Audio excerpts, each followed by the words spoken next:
Clinical depression is a major recognized health problem and one of the most common forms of mental health problem worldwide. The World Health Organization estimates that there are 450 million people worldwide who currently suffer with some form of mental health problem. But depression is not simply about feeling down or under the weather. It is a complex illness that not only affects the mind, but is a whole body illness that interferes with all aspects of normal functioning.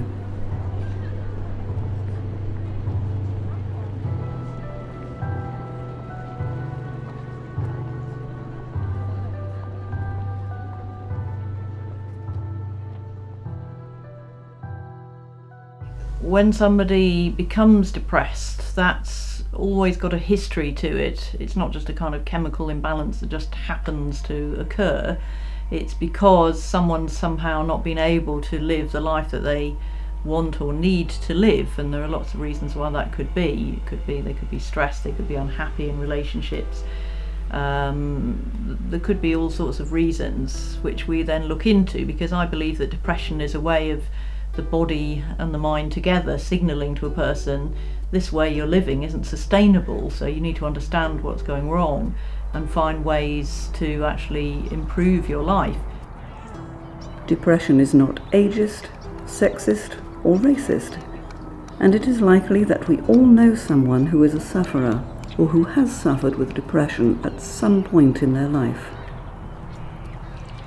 Depression doesn't just have an impact on the person who is suffering, it impacts on relationships as well. So immediate family, your husband, wife, children, but also sort of extended sort of friendships outside of the sort of family life. And then sort of we look at the workplace and we begin to see this sort of overriding stigma that is associated with depression that stops people from really being able to talk about how they feel.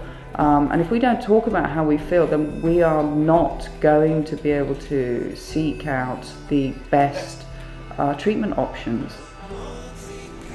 Whilst we are all susceptible to variations in our mood, it is persistent sadness, guilt, feelings of hopelessness and negativity that can lead to severe, prolonged depression, which, if left untreated, can have profound consequences. One area that seems to be a major player in the onset of depression is our ability to cope with stress. Stress comes in many forms, arising from situations such as job loss, divorce, childbirth, or simply moving house. I mean, generally the type of stress that we are exposed to today is very different from that of our ancestors, but the impact within the body that continuous stress has is exactly the same that was faced by our ancestors. Given that the rate of depression is increasing, depression is now taking over from back pain, I believe, as the leading cause of people no longer being at work, taking time off. And we are seeing definitely a rise in depression. And it's interesting when you think that actually materially we are better off than we were, say, in the 50s, but actually we're not as happy. We have an internal coping method that allows us to deal with stressful situations. But it seems that in some people, this inbuilt coping mechanism goes awry, leading to chemical changes within the body that can trigger depressive symptoms. There are several triggers, I believe, that can lead to the initiation of depressive symptoms, stress being one of them. But I think that diet actually plays a very important role in initiating depressive symptoms. Our diets have changed dramatically in the last few decades. And we are eating a lot more processed, heavily refined foods, and we don't tend to have the sort of quality of time that we used to for sort of staying at home and cooking meals from scratch. We rely on a lot more takeaway foods, fast foods. We're consuming large amounts of junk food. And this long-term sort of nutritional abuse that we put on our bodies is having an impact. It appears that our diets may hold the key to how our brains function, and that the food we eat has the ability to change our brain chemistry, changing the way we think and feel. The increasing incidence of depression that is occurring in developed countries appears to be linked with many of the changes we have seen in the food processing industry in the last few decades. Changes in food refining methods and food processing methods means that we now consume increasing amounts of food products that have been stripped of fibre, vitamins and minerals, essential proteins and essential fats, leaving food that is rich in calories but lacking in nutrients. We know that our diet, the food that we eat, can impact on our physical well-being. That's very, very clear.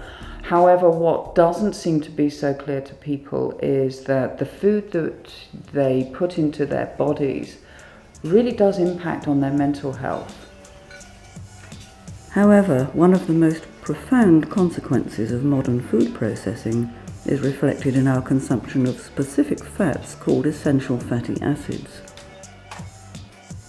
Essential fatty acids are divided into the omega-3 and omega-6 families, and between them they regulate many physiological functions. Ensuring we consume equal amounts of each family is important for maintaining our health, including brain function. The last 50 years has seen major changes in the amounts and types of fat that make up our diets, and we now eat significantly higher amounts of omega-6 than omega-3. This has had profound effects on our health. Deficiencies in long-chain omega-3 fatty acids are directly related to depression severity. Significantly, however, replenishing levels of one specific omega-3 called eicosapentaenoic acid, or EPA, has the power to restore mood and help alleviate depressive symptoms. Increasing numbers of scientifically reviewed papers are indicating that EPA is responsible for the antidepressive qualities that are linked to omega-3. A very important part of getting well from depression and any illness is diet. It can make a huge difference. It does make a huge difference to depression. I've changed my diet completely.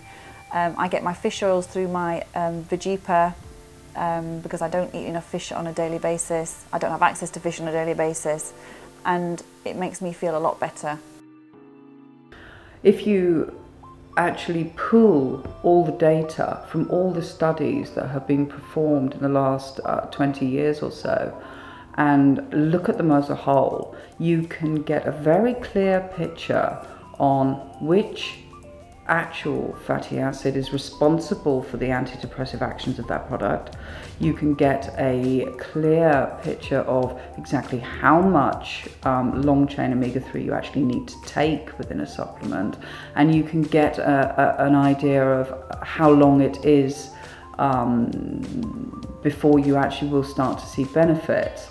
And then there have been several meta-analyses, but the most recent one, which was published at the end of 2009, gives very clear findings on this. And what we know is that EPA is the predominant fatty acid. EPA has the antidepressive actions. You need to take at least 1 gram per day, and you have to take this for at least 8 weeks before you will begin to see clear benefits.